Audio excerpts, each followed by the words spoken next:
What up, everybody? What up, everybody? Let's talk about it. It's April Dawn. What up, everybody? It's April Dawn. What up, everybody? It's April Dawn. Let's talk about it. What up, everybody? It's April Dawn. Let's talk about it. This is Raising Kanan, Season 1, Episode 10.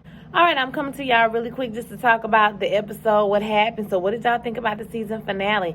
I thought we took a left turn there somewhere, okay? We took a left turn with Rock's character, and I don't know if I like the turn that we're taking, but you know what? This show, I can say, has some of the best writing of the whole Power universe, and the stakes are high. So if you can't even trust your mama, the stakes are high. And one thing I can say about Power is that they never really make the stakes that high, so you can't really get invested in what's going to happen to these characters if the protagonist is not always the protagonist. You understand what I'm saying? So I appreciate that about the show, that they raised the stakes and made one of the characters that we love kind of, we all questioning ourselves like, damn, Rock, you cold-blooded, girl. You out here doing it like, damn, you got your son out here killing the police? I don't want to waste no time. Let's go ahead and get into it. So this episode is really about Rock's master plan and how she's making everything to come together to work for the good, okay, of her and her business. All right, so she got all these moving parts going on at one time. You got Kanan trying to kill Malcolm, right? So you sent him out to kill Malcolm, which is his daddy. He doesn't know this, obviously, but we know that that is cold-blooded to the core. You sending your son not only to kill a police officer, knowing what will happen to him if that happened, you're also sending him to kill his daddy, which you don't know about, child. So that's the whole situation. Then you got the whole situation where Marvin got to put the jacket back in the in Unique's closet to frame him for killing Malcolm. We also have the raid that's going to happen after the police are killed. So, the police are going to come into the projects. They're going to raid. And so her plan for dropping the drugs from one apartment to another apartment, she has to get that plan underway. And her little rows that she has when the police come and knocking at her door, okay? So we got that whole thing. It's Rock's master plan, basically, in this situation. And then we have, like I said, Marvin goes to plant the jacket back into the high-rise that Unique lives in with his girlfriend. And he does so. He almost gets caught by Unique. They hear him leaving as they're coming in down the hallway, I think the stairwell. And so he gets there and, he's starting to pack his clothes.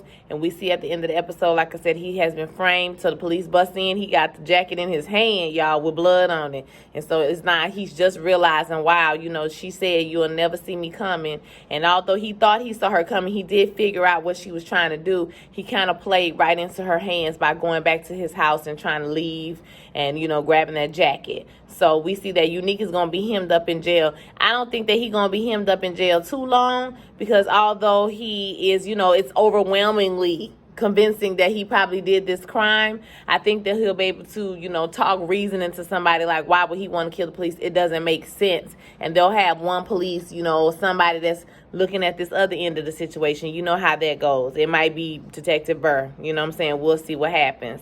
So he's going to be hemmed up in jail. So we have Marvin did that, and then as he's leaving to go back to Rock, he gets arrested.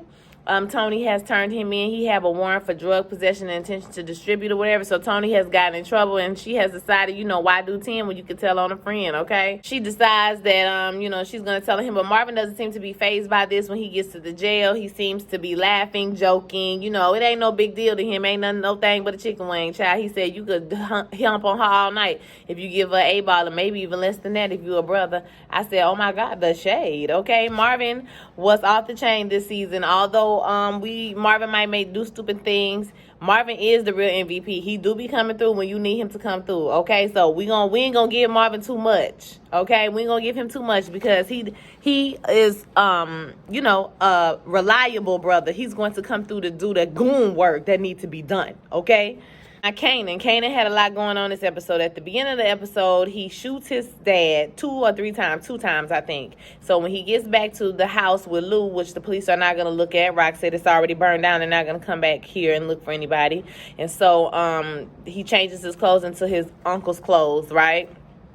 And she asked him how many times did he shoot the guy. He says, I shot him 3 times, Then he was like, well, maybe 2 times. He couldn't get it together. So now she knows that he has messed up something. Like I said before in my other video, Kanan is really the author of chaos. Like, everything he does is wrong, okay? And it leads to something horrible. Everything that he's done this season has led to somebody dying, somebody getting caught in the dope house, okay, the dope house getting raided. Like, everything that he has done has led to something horrible this season. Tell me I'm lying, okay? And so, just like this one, he didn't give him one to the dome, two to the chest. He didn't give him what he was supposed to give him. So now, because it didn't give what it was supposed to give, Malcolm is still alive. Just like I thought he was going to be last week, right? So he's confused, which pisses Rock off. He done messed up something again. And so, she changes the clothes and she tells him that he needs to get out of town because the street's going to be hot. And so she sends him she tells him that the person that picked him up to bring him to Rock was Scrap. And so he thought it was going to be Marvin, so he was a little nervous.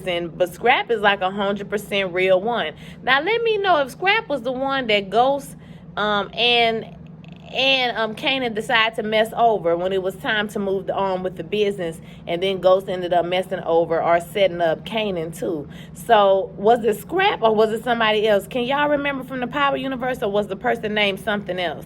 It was like Scrap, Spanky, it was something like that. Anywho, let me know what y'all think. Kanan goes to the bodega, and they put him, in the bodega. They get him dressed, change his clothes, whatever. He done left his clothes in the car, whatever. So him and Scrap did, makeup. They had amends. They made amends. You a real nigga, you a straight soldier. You know what I'm saying? That type of thing. And so he changed his clothes, and they take him to the bodega and put him in the cellar where they used to keep the dope.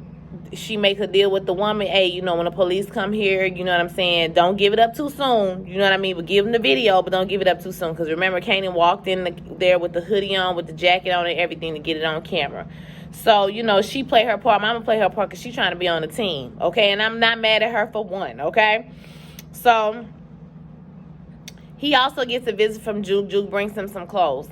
So Juke comes in there, she brings some clothes, she talks to him about, how, because he's like, I'm a man, and she's like, you don't even know who you are. We're up in here, basically we're kids, and we're in here making decisions like we're adults. We're doing adult things, participating in adult crimes, and it's not no fault of our own. It's just the environment that we're growing up in. Like, I know you, boy. I know you scared. Like, cut it out. You know what I'm saying? I know who you are. On the way there, she does get caught up with the police because, they hemming her up trying to figure out what's going on because they hemming up everybody.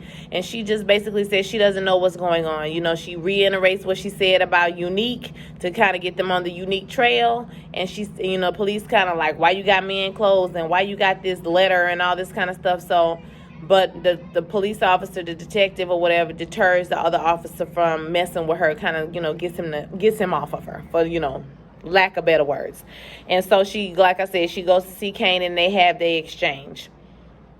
The police do come to the bodega, and for a second we thought that they were going to get caught, but she, interacts with the police like Rock told her to. She gives up the video. She says, that man with that jacket, with the letters on it, I don't know what it says, but it has letters on it. And so, and then Symphony, and then Rock has to break down and call Symphony because she couldn't get in touch with Marvin to go get Kanan, and he does. He acquiesces and he goes over there to get him, which I don't know if I could do, but he loved that woman, okay? And he ain't the police, baby. I think we need to just go and let it go. He is not the police, and he loves that woman. So he decides to take Kanan out of state for her. And we see at the end of the episode, Kanan is riding away with him to another state. And him and Drew gave each other some kind of goodbyes. It was kind of like final sounding. Like they won't see each other for a while. That was interesting, okay? So we got Unique's in. So Unique is just really scrambling this episode, trying to figure out what the hell is going on. The police done got shot, and then he hears that they're saying that he did. And he like, hold up, I didn't kill no police. I'm the person who want the police on the streets, okay? They helping me run my business, and I'm not going to mess up my business, you know what I'm saying, behind no police officer getting shot. Like, that's crazy or whatever. And then he starts to think, oh, wow, this is Rock. She said I wouldn't see her coming, but I see her coming now. So he goes to tell everybody to get off the street. He goes to his place to get his son and, sees his girlfriend. And he's like, pack your stuff. Or he's packing his stuff. I don't know if they was packing their stuff, but he was packing his stuff. He was about to get out of there. And right when he realizes that the jacket is back in his closet, he walks out to the front. He realizes that the police are busting into his apartment, and he's going to jail. Okay, do not pass go, and he will not collect $200, baby. So Unique is going to jail. I imagine he'll be in jail at the beginning of the season, but I don't imagine he's going to stay there.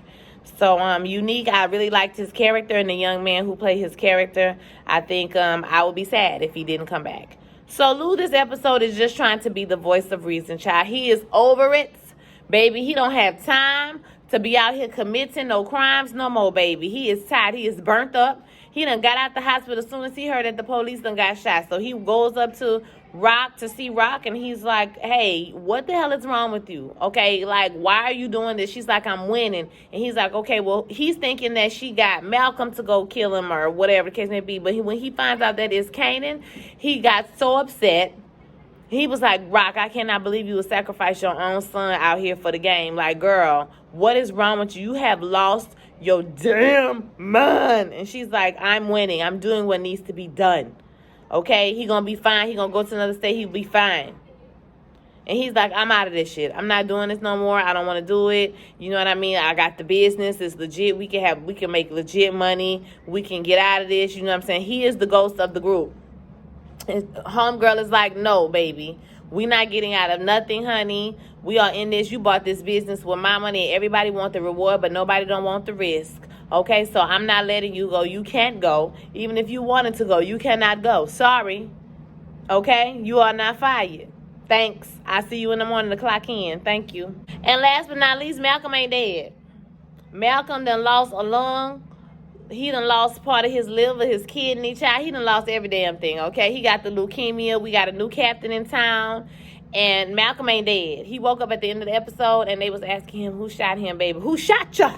You know what I'm saying? And he was about to say, he about to say unique shit. That's what he about to say. He not about to say Kanan, because now he got something to hold over Rock's head. And he need that bone marrow. So he gonna keep his mouth shut. I guarantee you he ain't gonna say Kanan. Absolutely not. I thought this episode was solid overall. I want to hear what you thought about this episode. Don't forget to like, don't forget to comment, and don't forget to subscribe. I'll be back at you this week with my Queen Sugar review. They didn't put it on Prime Video on Wednesday, which I thought was, I didn't like that. I don't like that, okay? But they didn't put it on Prime Video, so I haven't watched it yet. So I will watch it as soon as I possibly can. And I will get that video up to you guys, as well as I think we're going to start the lives next week, because I had something to do this week on a Wednesday night. And I might have something next week too. But we'll make it work. Okay, I thought I might have rehearsal, but we'll make it work, even if I got to move it to another day. So, yeah, lives for Queen Sugar, our kind of people will be up too. And I want you guys to have a great day. Don't forget to like, don't forget to comment, and don't forget to subscribe and share this video with all your friends. And I'll holler at y'all next time. Peace.